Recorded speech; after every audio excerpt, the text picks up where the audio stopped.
Jambo wapendwa katika Bwana. Tunawasalimu katika pendo la Bwana wetu Yesu Kristo. Ni matumaini yetu nyote ni wazima wa afya. Tunashukuru Mungu kwa fursa ya leo kupata tena fursa hii ya kulisikia au kulisema au kwa kujumuika kwa pamoja kwa ajili ya neno la Bwana. Na hivyo tunashukuru sana wapendwa ndugu zetu ambao tuko kwa pamoja kwa wakati huu na wakati wa muda wote ambao tunakuwa pamoja. Leo tumepata fursa hii asubuhi ya leo, mchana wa leo, jioni ya leo au usiku wa leo, kwa majira yoyote ambayo unapata ujumbe huu, kwa kupata na fursa hii na nafasi hii pendwa kabisa ambayo tumekeremiwa kusikia neno la Mungu. Ninaye mgeni kwenye video hii au machoni peno, lakini si mgeni maana tuko naye kwa muda mwingi katika huduma hii. Na hivyo kwa sababu huenda ni mgeni kwa watu wengine, nitaomba ajitambulishe kwa majina na pia atatufungulia kipindi hiki au huduma hii au nafasi hii kwa maombi. Bwana asifiwe sana na karibu mpendwa. Amen. Bwana Yesu asifiwe, jina la Bwana libarikiwe. Kwa majina anaitwa Juliani ama Gabu. Tutaenda kuomba. Takatifu, Bwana ushimali pa juu, Mungu ushimali pa kuinuka. Wanangu wataja mbele zako muda kama na huu tukisema asante na shukrani kwa sababu zile kutenda. Asante Bwana kwa kutuwezesha kufika muda kama na huu. Wanangu angalia muda kama leo tumekwenda kuandaa Bwana neno lako, ingekuwa ni heri peke yako Bwana upate kuongea. Ingekuwa ni heri masia peke yako Bwana ukapate kusema na wana wako. Fungua Bwana masikio kila mmoja ambaye atakayesikia. Acha Bwana neno lako kapate kuangaza ndani ya kila mmoja ambaye atakwenda kusikiliza Shaddai. Ili Bwana kutuongoza. Ongea Bwana nasi, useme nasi. Tena na yale ongea nasi yale Bwana ambayo ulikwenda kuandaa. Asante Bwana kwa maana utakwenda kwa pamoja nasi. Asante Shaddai kwa maana neno lako utakwenda kuangaza ndani ya kila mmoja ambaye atakwenda kusikiliza neno hili. Kwa maana kuamini kupitia jina la Yesu Kristo aliye Bwana sana kwa zote tukiomba. Amen. Amen. Bwana asifiwe sana. Tunashukuru kwa maombi, na kuna jambo ambalo au mambo ambayo tunataka kuyagusia, na mambo hayo ni kulingana na sisi wa Kristo tunaojiita kwa jina la Kristo. Kuna baadhi ya watu tuna tabia hii ambayo tabia zetu na maisha yetu hayalingani na wokovu, yako nje kabisa na kanuni ya neno la Mungu, lakini tunasema kwamba tumeokoka. Nakuta mtu anavaa vibaya anasema ameokoka, mtu anaishi vibaya anasema anaokoka, mtu anakaa vibaya na watu wenzake anasema anaokoka, mtu anachuki na watu wengine anasema fulani ni adui yangu, maana ni kejeli, fulani ana kiburi, lakini anaokoka. Yaani tumekuwa hivyo, na kuna watu wengine ambao wao wanafanya dhambi, tunafanya dhambi, na hiyo dhambi baadaye tunasema hii dhambi nimeiacha, sitaifanya tena. Lakini baada ya dakika 2-3 tena tunaifanya. Sasa inakuwa kama kwenda na kurudi, napitaga hapo tu mimi, napitaga hapo, inakuwa ni mazoea. Haya mambo ndo tunataka tuiangalie, maana yanatusumbua sana. Sasa sijui wewe unayonaje, na tuko na dada yetu hapa ambaye pia tunataka tuyachambue haya mambo, tufanye nini au yanatokana na nini. Wenda yeye ana jambo la kuongeza au ana swali kulingana na hivi vitu. Karibu. Asante. Bwana Yesu asifiwe. Mimi nina swali tu moja ambayo niko nayo. Kama tulivyoongea, watu wengi tunaishi lakini maisha yetu hayafanani na wokovu. Sasa swali yangu lilikuwa ni hii. Mtu anataka afanya nini ili akae sawa, ili afanane wokovu wake? Like maisha yangu ifanane wokovu ambao nilikuwa nasema ninao. Bwana Yesu asifiwe. Amen. Najua maswali ya wokovu au maswali ya imani hujibiwa na Mungu mwenyewe. Maswali yanayohusu imani hujibiwa na Mungu. Na tunashukuru Mungu wetu si kiziwi, Mungu wetu si bubu, hata siongee. Mungu wetu anaongea. Na tuna neno lake ambalo kila wakati wewe uliye Mkristo unaweza kulisikia neno la Mungu. Na neno hilo liko kwenye kitabu kitakatifu kiitwacho Biblia. Na hivyo tutaangalia kwenye Biblia ili tujue tunaweza kuishije, ili tuwe na uwezekano wa kufanana ule wokovu au kumfanana Kristo tunayesema sisi ni wa Kristo. Kwa hiyo nitaomba dada yetu atusomee kitabu cha Methali sura ya 4 na mstari ule wa 23. Methali 4:23, karibu. Tutaenda kusoma katika kitabu cha Methali sura ya 4 mstari wa 23, unasema: Linda moyo wako kwa uangalifu wote, maana humo zatoka chemchem za uzima. Amen. Amen. Bwana asifiwe sana. Amen. Biblia nafikiria ni tafsiri ya habari njema, inasema ulinde moyo wako kwa uangalifu wote, maana huko ndiko zitokako chemichemi za uzima. Na uzima unaoongelewa hapo ni uzima wa milele. Na lengo la wokovu wetu ambao tulipewa kwa neema na Yesu Kristo ni kwa ajili ya uzima huu wa milele. Na huo uzima wa milele haijalishi tunaupatia wapi, lakini ili mradi huo uzima wa milele. Sasa chemichemi za huo uzima ziko kwenye moyo wako, moyo wangu, moyo wa mwanadamu. Ndio maana tumeambiwa tuulinde sana huo moyo kuliko yote yale tunaweza kulinda. Kwa hiyo kitu cha kulinda sana katika wokovu, katika maisha ni nini? Ni moyo. Ulinde moyo wako kuliko unavyolinda fedha yako. Ulinde moyo wako kuliko unavyolinda sijui mpenzi wako, mchumba wako, mke wako, mume wako. Linda sana moyo wako kuliko yote uyalindayo. Bwana asifiwe sana. Amen. Kwa nini unalinda moyo? Kwa sababu kuna kitu cha thamani ambacho huwezi ukapata sehemu yoyote ile. Ni uzima. Yaani uzima, unajua inawezekana mimi nikaondoka, mke wangu akaolewa na atakuwa kabisa nikiondoka hayuko chini ya sheria ya mume, na unaweza akapata mume mwingine. Mtoto anaweza kaondoka kazaa mwingine. Mke anaweza kaondoka ukapata mke mwingine. Bwana asifiwe sana. Amen. Lakini ukikosa uzima, hakuna sehemu ya kuupata tena. Yaani ukishapoteza uzima, ukifa umeukosa uzima.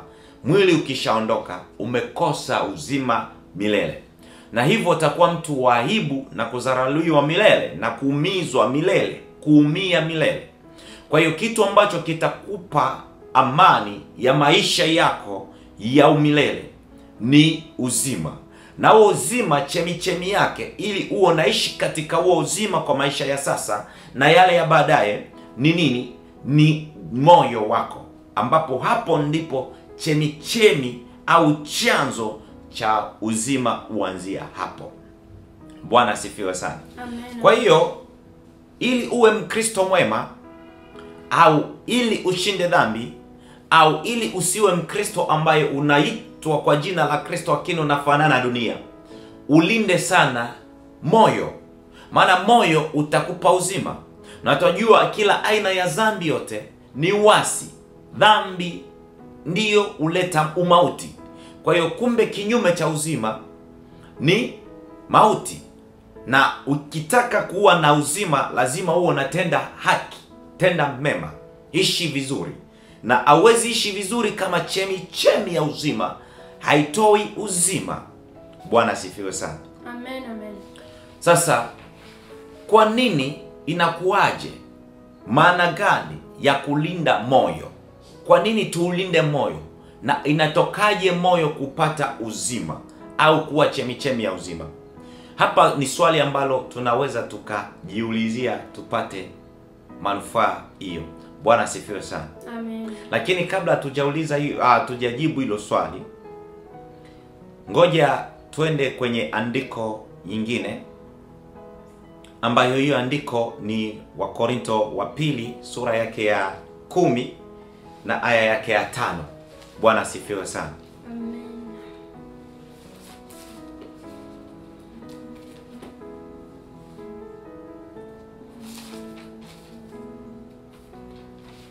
Tasoma katika kitabu cha Wakorinto wa pili sura ya 10 mstari wa 5. Amen.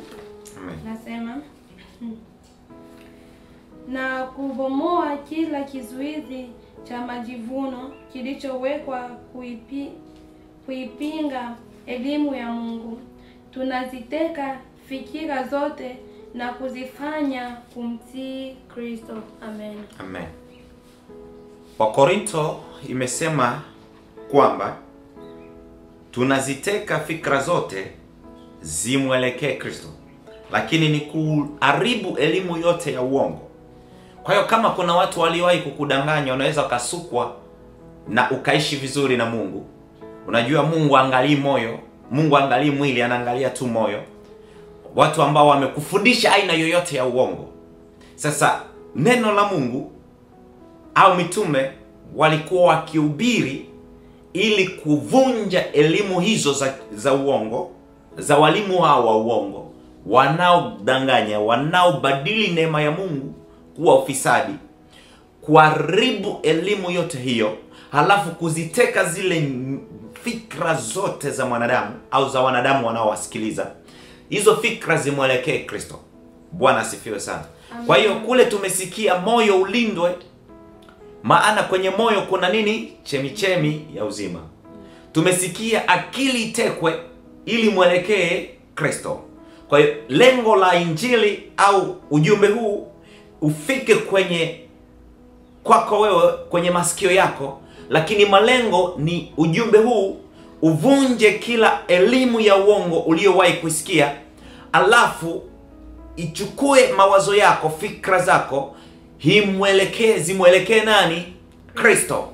Bwana asifiwe sana. Amen, amen. Sasa uone hapa hivi vitu ni viwili. Andiko la kwanza linasema chemichemi ya uzima inatoka moyoni. Andiko la pili, injili inateka fikra, haiteki moyo. Moyo kuko chemichemi ya uzima, lakini akili ndio au fikra ndizo zinazotekwa na injili, zinazotekwa na neno la Mungu. Bwana asifiwe. Sio moyo ambao kuna chemichemi ya uzima. Injili haiteki moyo.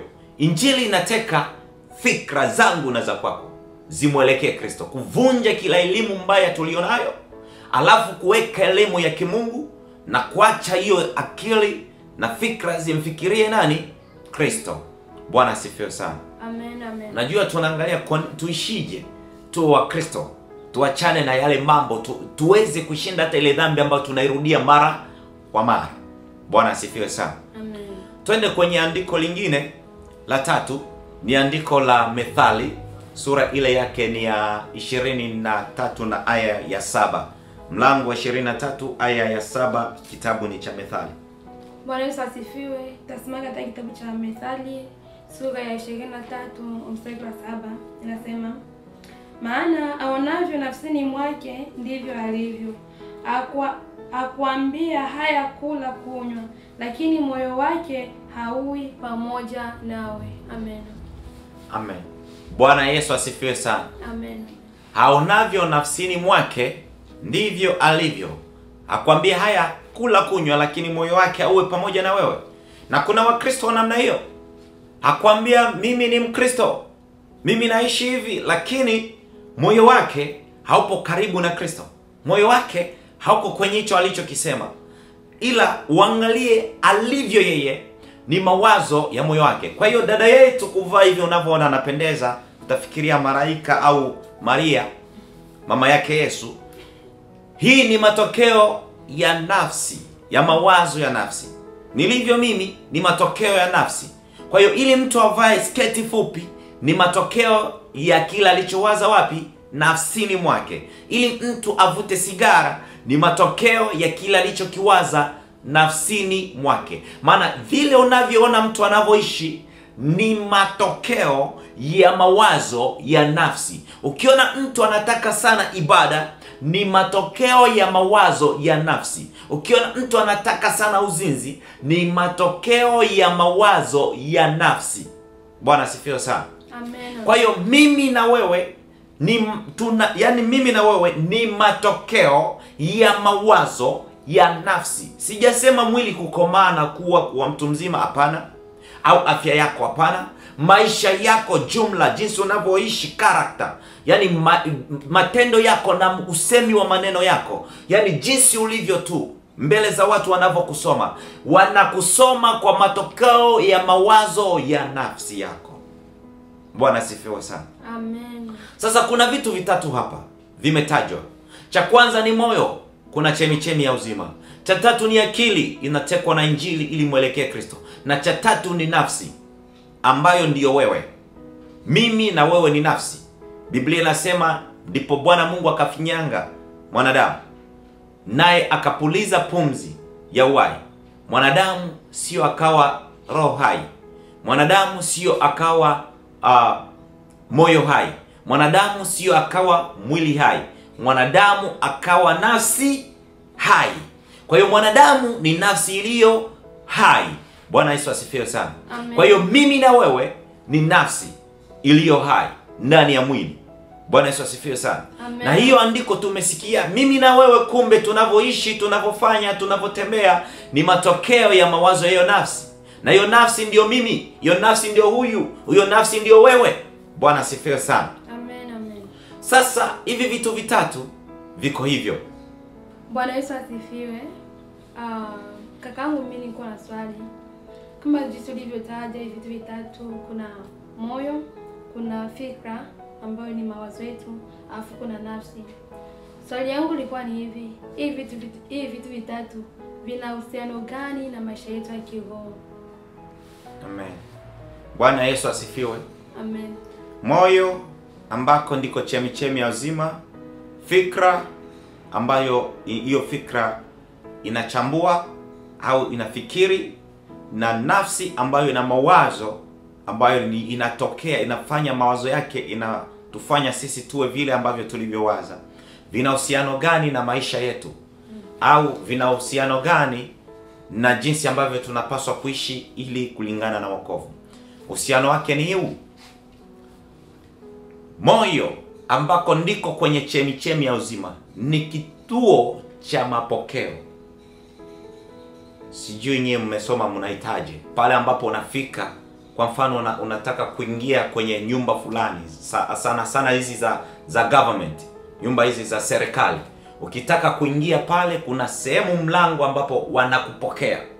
Pale wanakuoji, wanaangalia nini, unamwangalia nani, unaenda kumwona nani, unafuata nini, lengo lako. Yaani hapo ndipo moyo, kituo cha kupokea. Moyo unapokea kila taarifa.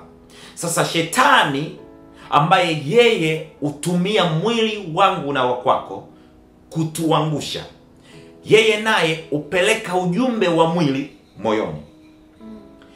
Na Mungu ambaye uongea kwa dhamira, kwa sauti ya upole ya ndani, upeleka ile sauti rohoni, ambayo unasikia Biblia inasema nazo roho zetu ushuhudia pamoja na roho wa Mungu. Kwa hiyo ile roho uongea kwa dhamira, kwa lugha nyepesi sana ya utulivu, yenye kushawishi moyo.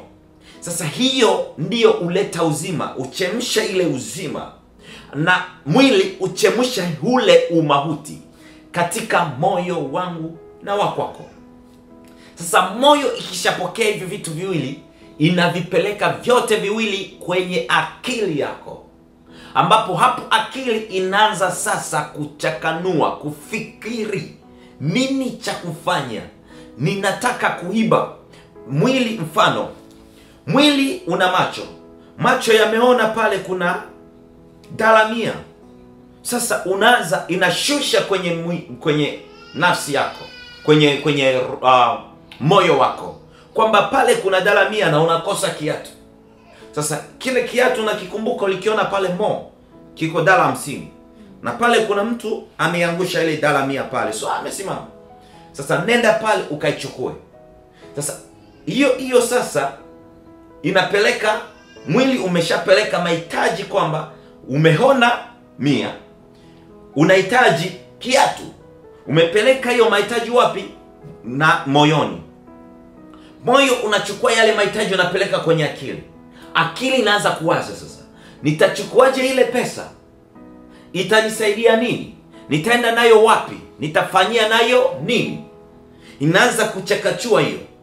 Ikishapata nini cha kufanya, inapeleka nafsi, ambayo hiyo nafsi ndiyo mwanadamu. Sasa nafsi anachukua yale mawazo, anayafikiri vizuri, anayaboresha, anafanya kile kitendo. Ndo nafika pale, umeshapiga maplani, nikashuka kama najikuna, nachukua ile 100, naondoka naye. Kwa hiyo ilianzia wapi? Mwilini, ambao usingeona, usingefanya. Ilianzia wapi? Mwilini. Kwa hiyo ndio hivi vitu vitatu vinafanya hivyo. Sasa unakuta ikiwa sasa ni Mungu ni neno lake, na hilo neno linakuja unalisikia. Maana ukilisikia hata kwa masikio ya nje, lazima itumike kwa ndani huko. Ikishafika inafika kwenye ile roho ambao ni roho wa Mungu anayekaa ndani yangu mimi na wewe. Hanashusha ile sauti kwa ujumbe mzuri na uzuri wake. Hanauchambua vizuri kwa lile neno linalokulenga. Mfano, usiibe. Sasa unapoona kile kitu, tayari mwili unasema unahitaji kiatu. Na pale moyoni kuna neno rohoni kuna neno linasema anaambia nafsi yako. Anaambia moyo wako ambapo kuna chemchemi ya uzima. Anaichemusha hiyo uzima, anasema Mungu asema usiibe. Sasa ile usiibe inapelekwa kwenye akili yako. Fikra zako zinaanza kuchakanua kuiba. Hivi nikienda kuokota pale, si nimeokota? Hapana, umeiba. Ule ni mwenye nayo yuko pale. Mwambie pesa yake ile, achukue pesa yake. Lakini si utakuwa mjinga, wewe ni mwizi. Sasa utaiba. Kwa hiyo sasa hapo inakuwa mwili unataka kiatu, moyo unataka uzima. Unakuwa sasa unachanganua. Ndio maana ya Injili. Sasa Injili utakapoisikia kwa sana, inakusaidia kuwa na lile neno kubwa. Na lile neno la Mungu likikuwa na uzito na wingi kuliko ile sauti ya mwili, matokeo yake nafsi, ambapo akili imeanza chakunua nifanye nini sasa, inapeleka ile ujumbe kwa nafsi. Nafsi inaiboresha vizuri sana. Unafika pale naambia, ndugu, umeangusha pesa yako. Anakota pesa yake. Hata kama atakuita mjinga, ujapokuwa mjinga, hautapotea. Maana hapo sasa ile chemi ya uzima imefanya matokeo kwako. Kwa hiyo ili sasa uwe Mkristo ambaye wampendeza Kristo au kuiacha dhambi, Biblia inashauri hivi: neno la Mungu likae kwa wingi ndani yangu, ndani yako, ndani yetu. Kwa nini neno la Mungu liwe kwa wingi ndani yetu? Ni kwa sababu ya matokeo ya nafsi yako. Ukiilinda nafsi yako, unailinda na neno la Mungu. Ukishailinda na neno la Mungu, inakusaidia wewe mpendwa, kila wakati ambapo mwili utahitaji kitu, lile neno lililo kwa wingi ndani yako litapingana na yale mahitaji ya mwili. Labda utakuwa unielewe. Bwana asifiwe sana. Amen. Maana mwili tuende vizuri na kushinda huo mwili, ni lazima tuishi kama roho anavyotaka. Na watu hawajui neno la Mungu linakusaidia kuishi kiroho. Lakini mwili, yani ukiendana sana na mwili, lazima utavuna uharibifu. Kwa hiyo kwenye nafsi yako, kwenye moyo wako, ukiwekeza sana neno la Mungu, patainuka na patakuwa chemi sio kauka ambayo ni ya uzima. Lakini ndani yako ukiwekeza sana mahitaji ya mwili, unavuna uharibifu. Ndio maana una uwezo wa kusema naisha kufanya hii dhambi, lakini tena ukajikuta unaifanya, kwa sababu hazina ya ndani inaongozwa sana na mwili kuliko roho. Inaongozwa sana na mahitaji ya mwili kuliko neno la Mungu. Kwa hiyo chemi ya uzima haileti uzima. Chemi haileti uzima tena. Chemi inavuna nini? Uharibifu.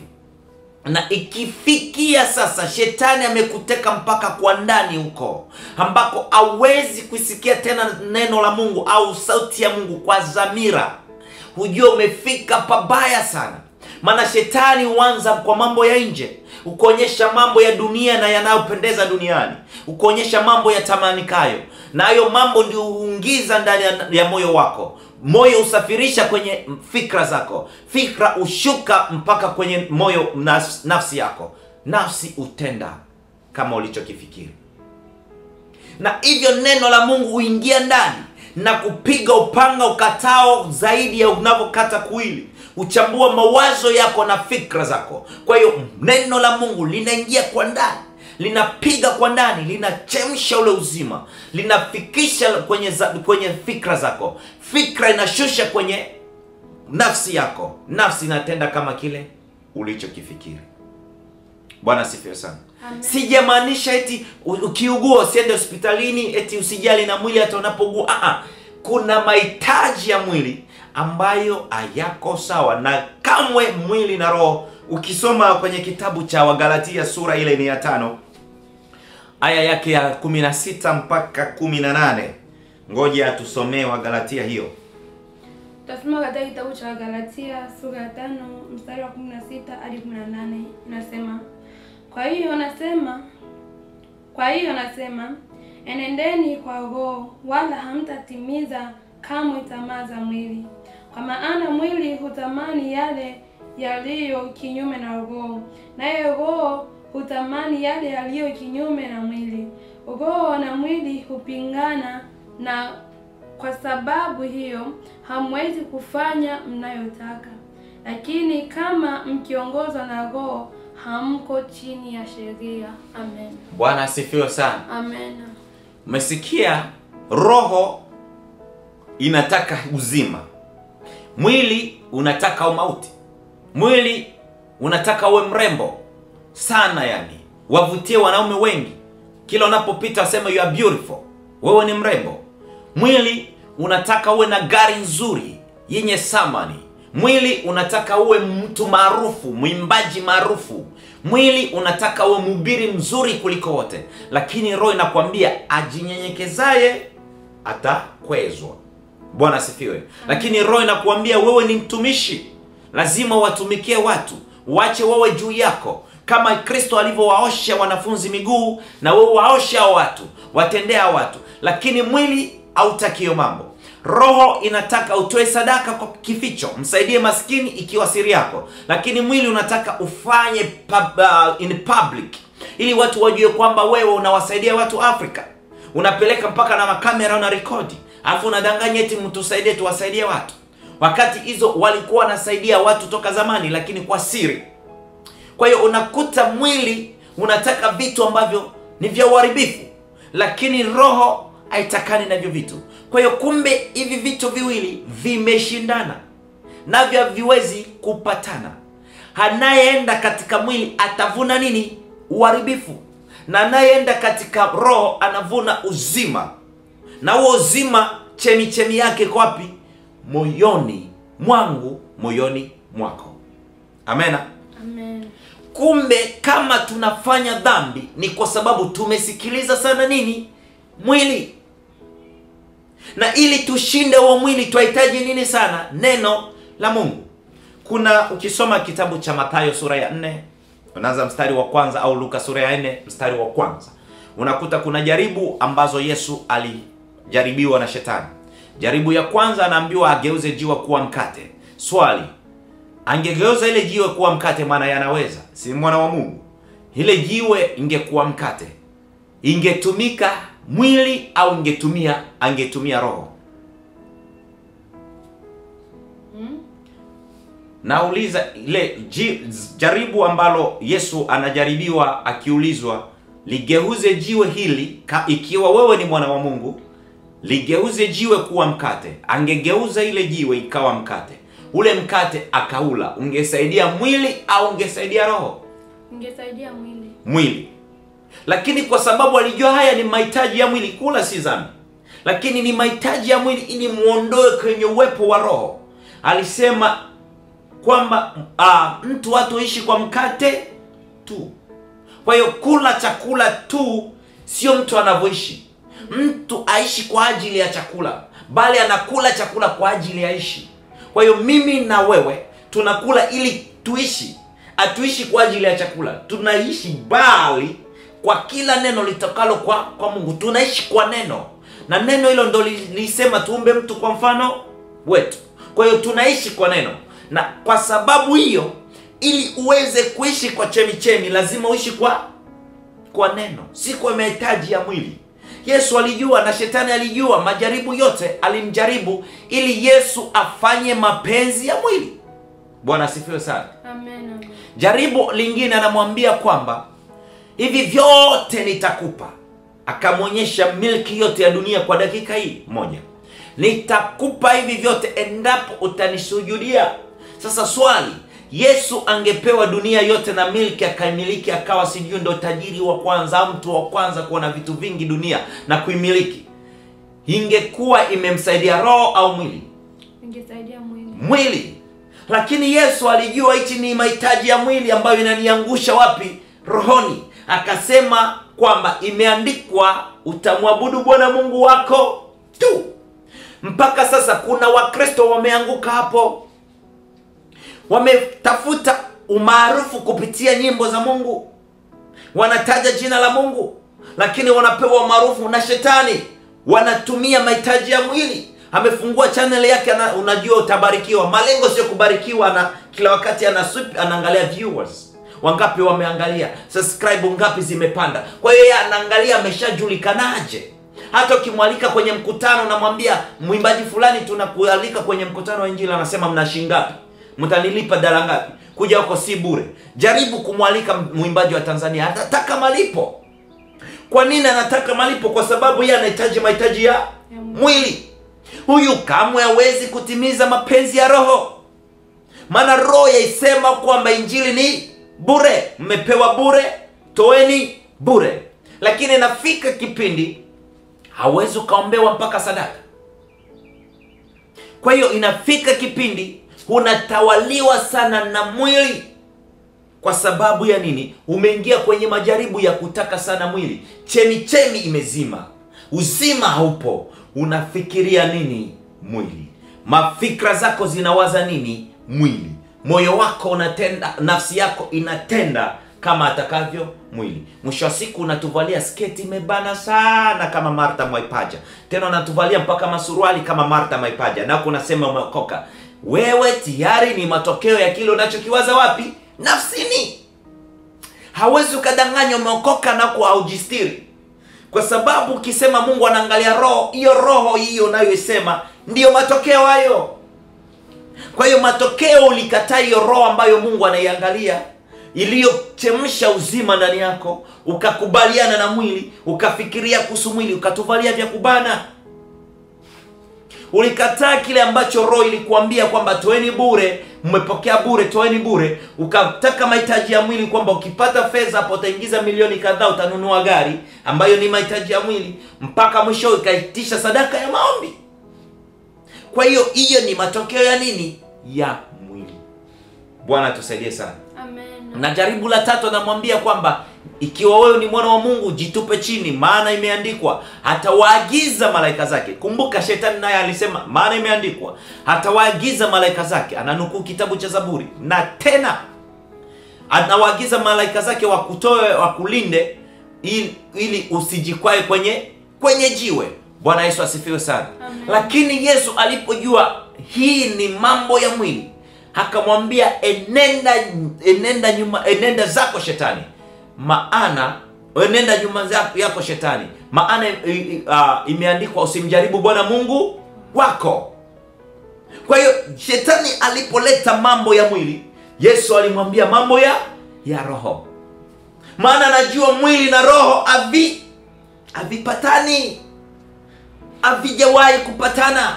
Kwa hiyo ili ushinde hiyo dhambi ambayo inakutawala, ionyeshe neno la Mungu, ionyeshe mahitaji ya roho. Iambie mwili wako, wewe mwili usinidanganye. Hata nikipaka makeup wewe utakufa tu. Hata ujifanye kuwa mrembo utakufa tu. Nafsi yangu itaiweka wapi? Mimi nataka uzima. Ndipo chemichemi ya uzima, mito ya baraka itatiririka moyoni mwako. Nawe utafikiria fikra zako, maana zimesikia injili na kusikia, zitatekwa. Na zikitekwa hizo fikra na moyo unachemsha uzima, matokeo yake tutakuona ukifanya mambo mema. Ndio maana Mungu Yesu Kristo kasema hivi, wayaonapo matendo yenu mema, wamtukuze Baba yenu aliye wapi? Juu mbinguni. Kwa hiyo hayo matendo mema yanatokea kwa vile ulivyofikiria wapi? Moyoni mwako.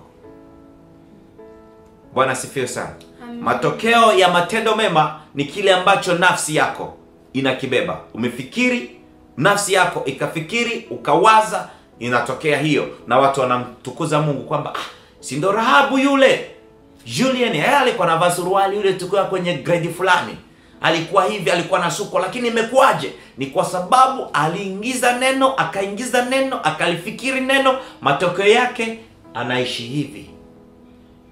Bwana sifiwe sana. Amen. Kwa hiyo na wewe ukitaka kuvunja dhambi ulionayo, ukitaka kushinda majaribu ulionayo, usiangalie mwili unataka nini. Angalia neno linasema nini. Linda hiyo na moyo wako. Ulinde kutokuingiza mahitaji ya mwili. Huo ndio ulinzi pekee. Ulinzi ni kulinda moyo usisikie mahitaji ya mwili. Maana akili yangu na ya kwako, hapo ndipo pana vita ya kiroho, na ndio hiyo. Vita yenyewe, nataka kuiba, usiibe. Iba, usiibe. Iba, usiibe. Shindano likija, hiba, unaiba, matokeo yake unafanya dhambi. Shindano ikija, usiibe, matokeo yake unavuna uzima. Kwa hiyo ili ushinde hapo, linda wapi moyo ambapo ndipo panapokea.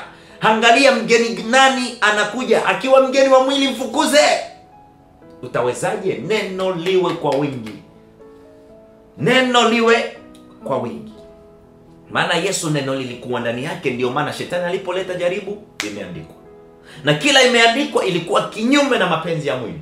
Ndio maana anamwambia Petro hivi. Petro anapomwambia kwamba hasha Bwana, haya yatakupata, anaongelea kwenda Yerusalemu na kushikwa na kupata mateso mengi. Petro akamvuta kando kwa faraga, anamwambia haya Bwana, haya hayawezi yakakupata. Alimwambia Petro, nenda nyuma yangu Shetani, maana unayawaza si ya Mungu bali ya mwanadamu. Kwa hiyo wewe hauyawazi ya roho, unayawaza ya mwili. Mimi sijaja kutawala hivyo. Mimi nimekuja kwa maslahi ya roho, kuponya nafsi za watu. Sijaja kutawala dunia hii, na kuja kwa maslahi ya roho. Lakini wewe unanipeleka ya wanadamu, kama wakina Herode waliotawala, kama wakina Caesar na wengine. Mimi sijaja kama Nebukadneza. Mimi sijaja kutawala hivyo, na kuja kutawala nafsi yako. Ndio maana alimwambia unawaza yaliyo ya kibinadamu. Maana mwanadamu ndio utaka awe tajiri. Mwanadamu ndio utaka awe asiwe maskini. Mwanadamu ndio utaka awe na afya njema. Mwanadamu ndio utaka awe tajiri wa kwanza duniani. Mwanadamu utaka awe maarufu. Mwanadamu utaka yote. Lakini Mungu utaka uwe na uzima, kisha uwe nao tele. Maana Yesu hakuja kukupa tajiri, bali mimi nalikuja ili muwe na uzima, kisha muwe nao tele. Hiyo ndio Mungu anataka. Lakini mimi na wewe hatutaki hiyo. Ndio maana tuko tayari hata kufa. Tunaogopa kufa kwa sababu tunadhani tutaishi milele. Lakini aliye na roho wa Mungu, yeye uwaza ya uzima. Bwana asifiwe sana. Amen. Kwa hiyo umepata kuona kuna moyo, kuna fikra, kisha kuna nini? Nafsi. Moyo kuna chepuka chemichemi ya uzima. Na ulinde ile chemichemi iwe ya uzima tu. Linda, usisikilize ya mwili. Alafu kuna fikra, ambayo fikra ukisikiliza sana neno la Mungu na kusikiliza sana Injili, inatekwa yote. Inamwelekea nani? Kristo. Alafu kuna moyo, kuna nafsi, ambayo nafsi ni matokeo ya mawazo yako ulioyawaza ndani. Sasa kama fikra zako zimetekwa zinafikiria tu Kristo, ujue moyo wako utakuwa nafikiria Kristo. Na kwa sababu unafikiria tu mara zote Kristo, wewe matokeo yake si wewe unayeishi, bali Kristo ndani yako. Utakuwa ni mfano bora wa kuigwa wa Yesu Kristo. Na wote watakao wasaidia watasema fulani alinisaidia, kana kwamba ni Yesu Kristo peke yake. Fulani alichukua shida yangu, utafikiria ni ya kwake. Fulani alihuzunika na mimi, utazani ni yeye. Fulani alinitendea, kana kwamba yeye ndo anajitendea mwenyewe. Fulani ananipenda kama nafsi yake, kadiri na Yesu alivyoishi. Maana fikra zako zimetekwa na Kristo. Umeingiza neno kuliko vitu vyote. Mwili hautakuwa na nafasi. Bwana sifiwe sana. Amen, amen. Kwa sababu umefanya hivyo vitu. Kwa hiyo ndio hivyo.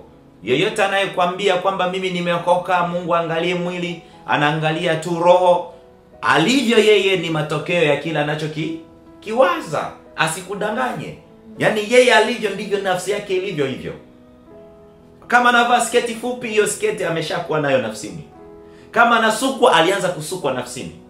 Maana anaanza kuwaza mtindo gani utapendeza ndani ya kichwa changu. Ina maana alianzia kusukwa wapi? Ndani huko. Sketi gani ya rangi gani itakayonipendeza? Alianza kuvaa ndani huko. Alafu matokeo yake ndo kile tunachokiona. Alianza kuiba ndani. Nitaibaje? Nichukueje zile pesa nisishikwe? Alianzia wapi? Ndani huko. Sasa na wewe ukianza nitafanya nini, nihubiri nini ili watu wasikilize, mpaka ufike kama hivi tuko nafanya, ilianza ndani huko. Kwa hiyo hiki tunafanya ni matokeo ya kile tulichokifikiria. Tupeleke ujumbe wa Mungu, ndipo Mungu anatusaidia, maana fikra zetu zimetekwa na Kristo. Bwana asifiwe sana. Amen. Karibu kama kuna lingine. Nimetaka tukushukuru kwa kuweza kunifafanulia mambo ambayo nilikuwa nikishindwa kuyaelewa.